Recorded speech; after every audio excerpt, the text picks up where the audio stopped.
Yeah.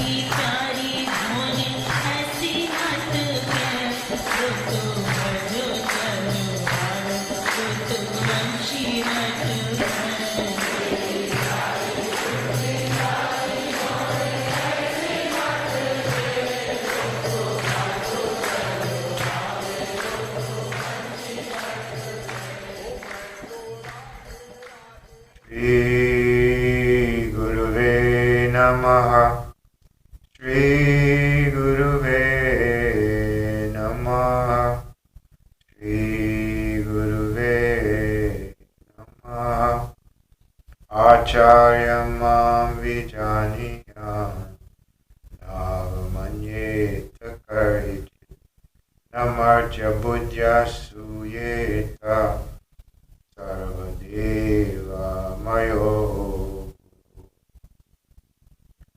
He Param Priyatam Purnatam Purushottam Shri Krishna, तुमसे विमुख होने के कारण अनादिकाल से हमने अनंत अनंत दुख पाए एवं पा रहे हैं।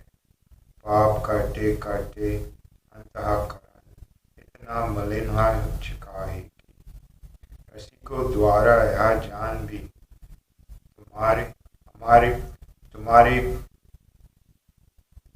प्रतीक्षा कर रहे हो, हमारे शरण में नहीं आ पाता।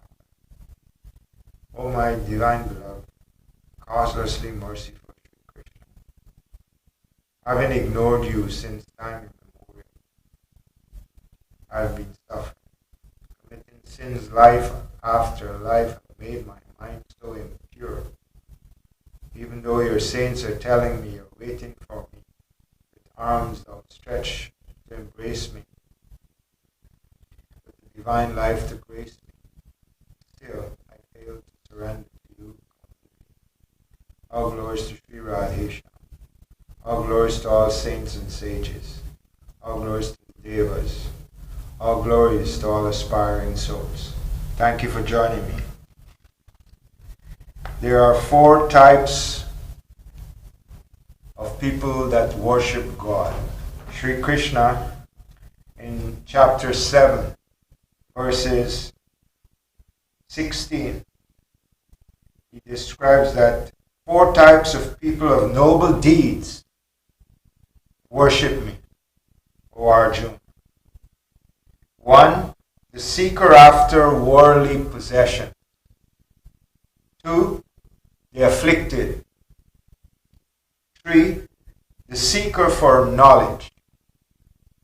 And 4, the man of wisdom.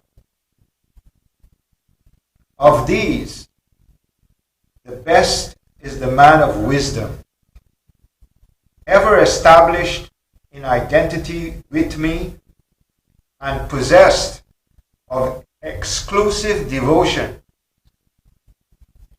For I am extremely dear to the wise man who knows me in reality, and he is extremely dear to me. Indeed, all these are noble, but the man of wisdom is my very self.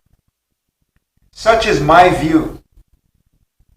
For such a devotee who has his mind and intellect merged in me is firmly established in me alone as the highest goal. So the Lord is saying that of these 4 types of worshippers, the man of wisdom who is seeking nothing else except to love and serve God. God considers such an individual to be his very self. Before God realization, we are all controlled by a material mind that fluctuates in desires of goodness, desires of passion, and desires that are ignorant. A continuous fluctuation takes place in the mind according to environment, association. A man is reading a religious book He's calm. He's in the mood of goodness. He's God-centered. His mind is conducive to goodness and to godliness. He's in the mode of goodness. However, his wife comes into the room and starts to call him pet names and rub his head, and his mind immediately shifts from that quality of goodness to the quality of passion. The mode of passion is introduced and replaces the previous mode of goodness. Now he is desirous of enjoying his wife, and so he is in a passionate mood now. Then later in the day, he hears a quarreling outside. He looks through the window and the neighbor points at him and says, yes, you, come down here, I'll teach you a lesson, and starts to curse him. And he now even moves to the lesser negative quality of ignorance, joins in the neighbor in abuse and curse. In a heated state of anger and belligerence, he runs down the stairs ready to fight. So we have all experienced the continuous fluctuation of these three qualities of the mind. And after God realization, as Sri Krishna describes here, the man of wisdom, who is my very self. It means that after God realization, the quality of mind one attains is the mind of God. The senses, mind, and intellect of God is bestowed upon a God-realized soul. It is why God says that that individual is my very self. Because we are controlled by Maya before God realization, which includes the function of the three qualities of material nature. After God realization, we are controlled by God, who is Yog Maya's energy, which means Yog means in union with God we perform material deeds. So in a sense, all our deeds are performed by God himself. The body looks the same, but it's the doer actually is God within that divine God-realized soul. It is why Jesus said that I do nothing of my own, except the Father that lives in me. God becomes the doer of the God-realized soul. It is why Sri Krishna says here, of these four types of worshipper, the best is the man of wisdom, ever established in me, in identity with me, and possess of exclusive devotion. Exclusive devotion means that individual has come to that stage in his spiritual practice in which he is ananyas chintoyantumam. Ananya means no other. Anya means others. Ananya means no other. One becomes exclusively devoted and desirous of God alone. That individual, his only mindset is how to love and serve God, and there's no one else in his mind. He becomes exclusively devoted to God. No one else is roaming in that individual's mind. Such a person is called a God-realized soul and has exclusive devotion for God, and he doesn't care if he's been afflicted in some way. He becomes tolerant in his affliction. He becomes persevering in his affliction. He doesn't seek the material possessions of the world. That's not his interest. He doesn't seek knowledge because he has already attained that knowledge which has borne the fruit. And the fruit of knowledge is that God is the object of my love and desire. How to love and serve God is the fruition of true knowledge. So knowledge, seeking knowledge is good. But if one gets knowledge without the realization that this knowledge means you have come to that place where you know that God is the object of love and He is the one that I should dedicate my life to, then your knowledge is a useless knowledge. Your knowledge will only bring about arguments with others to prove that you have knowledge. So true knowledge means that you have arrived at that mental disposition where you know that God is my beloved. And that is what is called wisdom. So how do we go beyond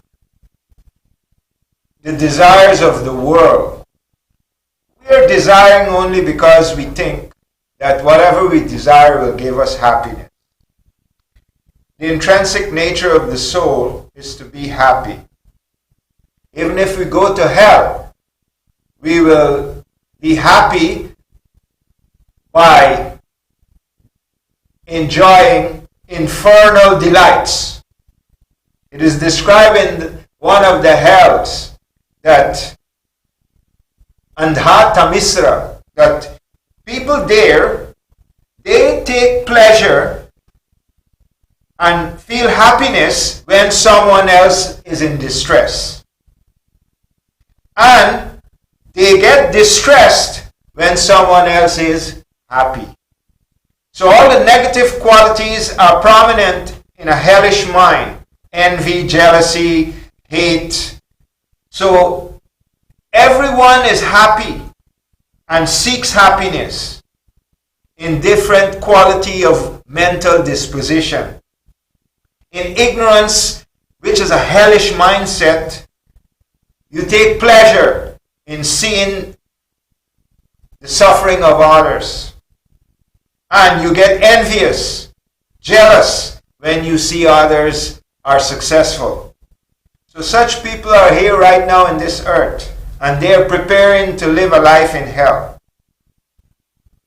So wherever we go, the soul's nature is to be happy. And whatever you indulge in, good or bad, again and again, you will take happiness from it. So the Lord is saying that give up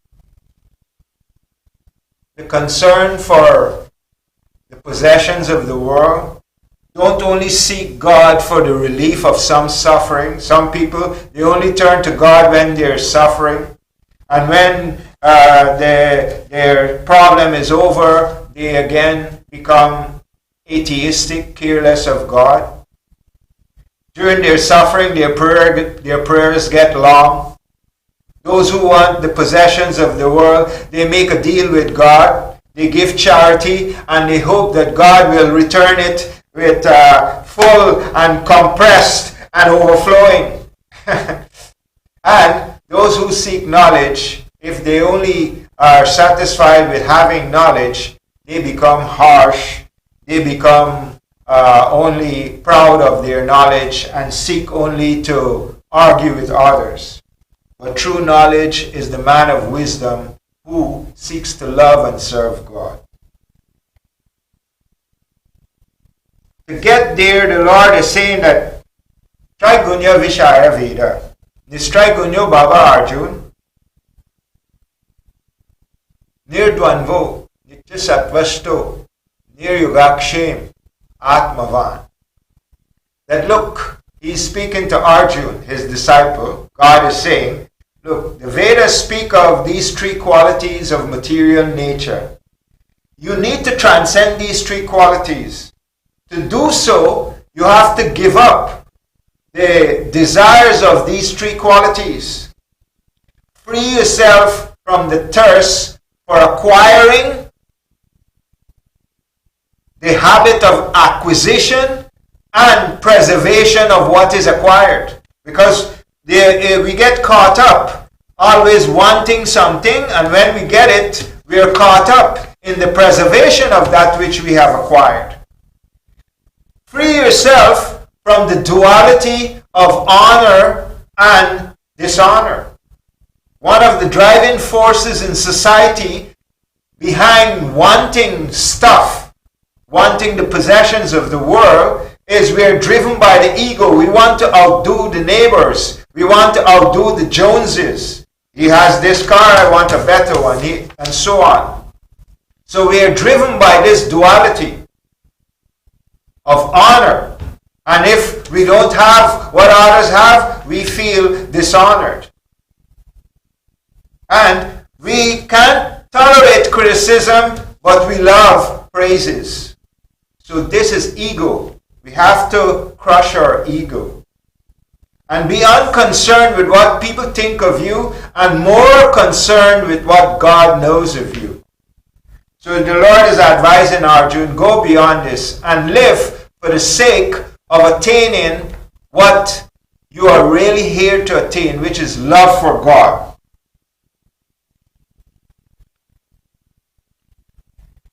Now, Arjuna asked the question, you're telling me to control my mind, to give up the desires of the world, which seems to me a very difficult thing, because my mind naturally runs to the objects of desires I see. Actually, you see nice things, you go to the mall, you see all these nice cars, you see nice houses, you see beautiful girls. Naturally, there's a desire when you see all the objects of desire. But the Lord is saying, you have to practice two things if you want to be successful in attaining that divine state of the man of wisdom. Because those who are seeking only relief of affliction, those who are seeking the possessions of the world, and those who are satisfied with just knowledge, they do not have the determinate intellect by which they can concentrate and their mind, their intellect on attaining love for God. So to do that, you have to first of all give up the desires of the world. But Arjuna is saying, Chanchalam himana Krishna pramati balvadridham tasyaham nigraham manye. Vayureva shudushkaram. That, O Krishna, O my Lord, the mind is unsteady, turbulent, tenacious, and very powerful. I consider it more difficult to control than controlling the wind, which means it's impossible, it's nigraham. The Lord answers in the next verse, yes, Asamsaya Mahabao, O mighty armed Arjuna, Manodun Nigraham Chalam. The mind is very difficult to control. Abhyasena tu kuntiya vairagena cha griyate. However, by dispassion and practice, what dispassion means? That give up the desires for the possessions of the world. Give up the desires for the possessions of the world. For what profiteth a man that gains the whole world and loses his soul? The real purpose of this life is to attain love for God and to attain God's divine abode. This is a privilege we all have. To transcend these short-lived bodies and these temporary possessions and these trivial enjoyments that we get from the world. So the Lord is saying that Abhyasena tu kuntiya vairagena cha griyate. That practice meditating on me, practice loving me, practice taking your mind to me, and practice taking your mind away from the desired objects of the world. You have to do both of this at the same time, because presently our mind is attached to the possessions of the world. Wherever our interest is satisfied, our mind is attached there. Every one of us are selfishly seeking the satisfaction of our interests, even if we have to lie, cheat, befool one another. There's no true love in this world. Everyone is only trying to satisfy their interests. Wherever their interests can be satisfied, that's where we get attached. If our interest is no more satisfied by someone, we quickly become detached there and we get attached to where it can be satisfied. That's why husband changes wives and wife changes husbands. People changes jobs and bosses fire workers. It's all self-interest. We may speak sweetly and we may speak of virtues and values, but we're befooling one another. The main interest we have is our self-interest. Whether mother, father, brother, wife, who? We only talk sweetly and lovingly to satisfy our interests. Stop being deluded. So the Lord is advising, this is verses 6, 34, 35, chapter 6, verses 34, 35. In chapter 6, verse 24, the Lord advises, this is the practice you need for detachment of the desired objects of the world. To give up the possessions of the world, practice this way. Sankalpa pravavam kaman, tyakva sarvan aseshataha, manasi viendriya gaman, viniyamya samantataha. Completely renouncing all desires. The thoughts, sankalpa, the thoughts of worldly desires, because all actions begin with thinking. So if you free yourself of the thoughts of desires, you don't go after it. Restraining all the senses using the mind. Shanaihi Shanir Upramed Buddhya Driti Gritaya Atma Shamstan Manaha Kritva Nakinchid Api Chintayet. Then after removing your mind from all desires, all thoughts of all desires, try to restrain yourself. Be careful what you see and hear. Turn your eyes away. Just like a tortoise who is in danger withdraws its limbs within its shell. In the same way, one must practice solitude and keep away from not seeing pornographic material, not always seeing and thinking and talking of car and house and land and possessions. Then you will be induced to desire such things. So the Lord is saying, using your intellect, which controls the mind, that has controlled the senses, using the intellect by reason that these temporary things can't satisfy me. Let me withdraw my mind. Using my intellect, that yehi samsparsa jab bhoga dukayona evate. All pleasures of sense contact are verily sources of misery. Why? Because they have a beginning and an end. For this reason, nate shuramate buddhaha. The wise do not run after temporary things. The wise is like the Lord describes the man of wisdom, who seeks to love and serve God only. Why? Because he will then transcend the material nature and attain a divine body like God's body, divine knowledge like God's knowledge, divine happiness like God's happiness. The man of wisdom is aiming for the highest possible achievement. And so it is for you and I to recognize what is the purpose and what is the most valuable thing to want.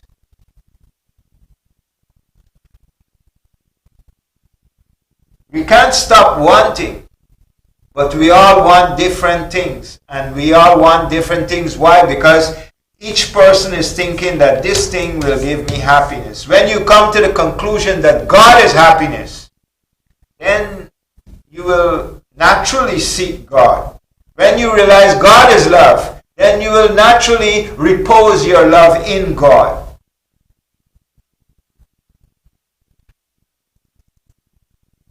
So the Lord is saying, Yato yato nischalti manas chanchalam ashtiram tatas tato niyamya itar atmani eva vasham nayat. Now, even though you're trying to take your eyes and your mind and thoughts from the desired objects of the world, using your intellect to do so, again and again the mind will go back to what you have a habit of indulging in. Because wherever this fidgety and restless mind goes, you have to again and again bring it back. This is the practice. It runs to the world which it's being attached to. Remove it from that attachment and take it to God. Again and again, take it to God. It runs back because of habit, like the dog that turns back to its vomit. That's how we are. We will always go back and make the same mistakes again, but again and again try. Don't consider your failure as the end. Each great person has failed many times, but he never gave up in the practice of trying to love God. So, after doing this, gradually the mind will become, gradually, by your constant effort, your mind will become peaceful. Then, the Lord is saying that since we have a habit of speaking, that we should practice this way. Matchitaham madgataha prana bodhayantaya parasparam. Katayantascha mam nityam tushanticha ramanticha. That those who are exclusively devoted to me and are men of wisdom, their minds are always fixed on me. Their lives are dedicated to me. And they always speak of me, enlightening one another of my glories. And find great delight in doing so. And complete contentment in doing so. Imagine just loving God and experiencing the reciprocation of God's love in your life. That alone will give you happiness right now in this life. And complete contentment right now in this life. You don't need objects and possessions to give you contentment. You need God. And then the Lord says that satata yuktana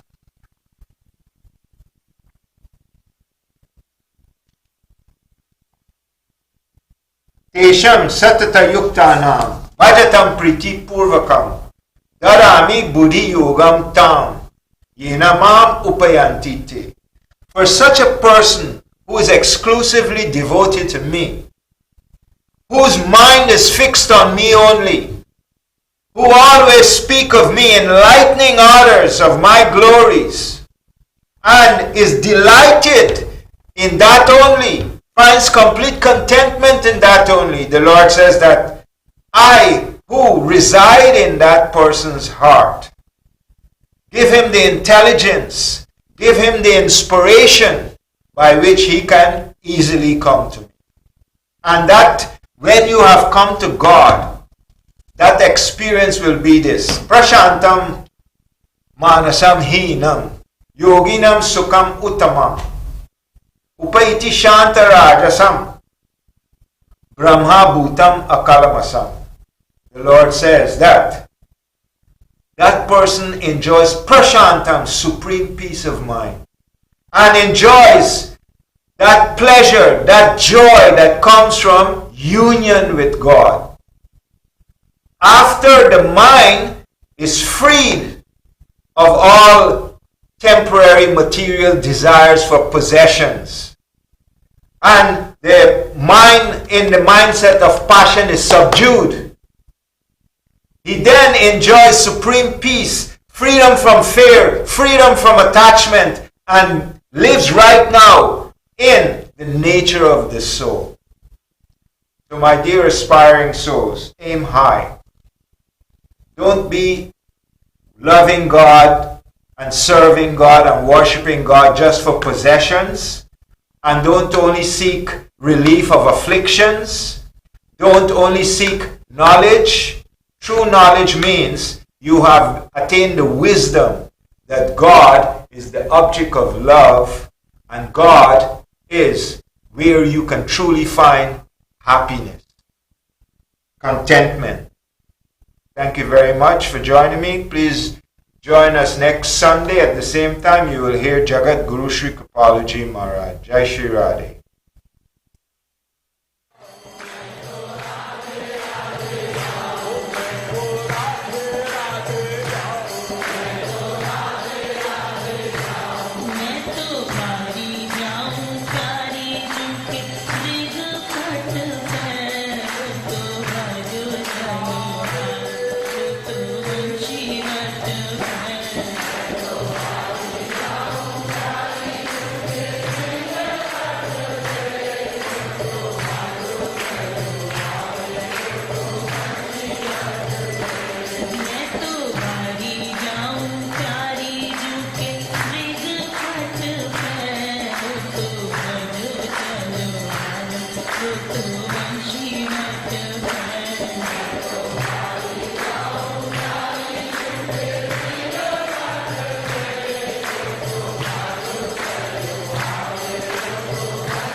That was a paid program, and the views and opinions expressed are those of the host and other speakers and do not reflect the views and opinions of TVG Channel 28.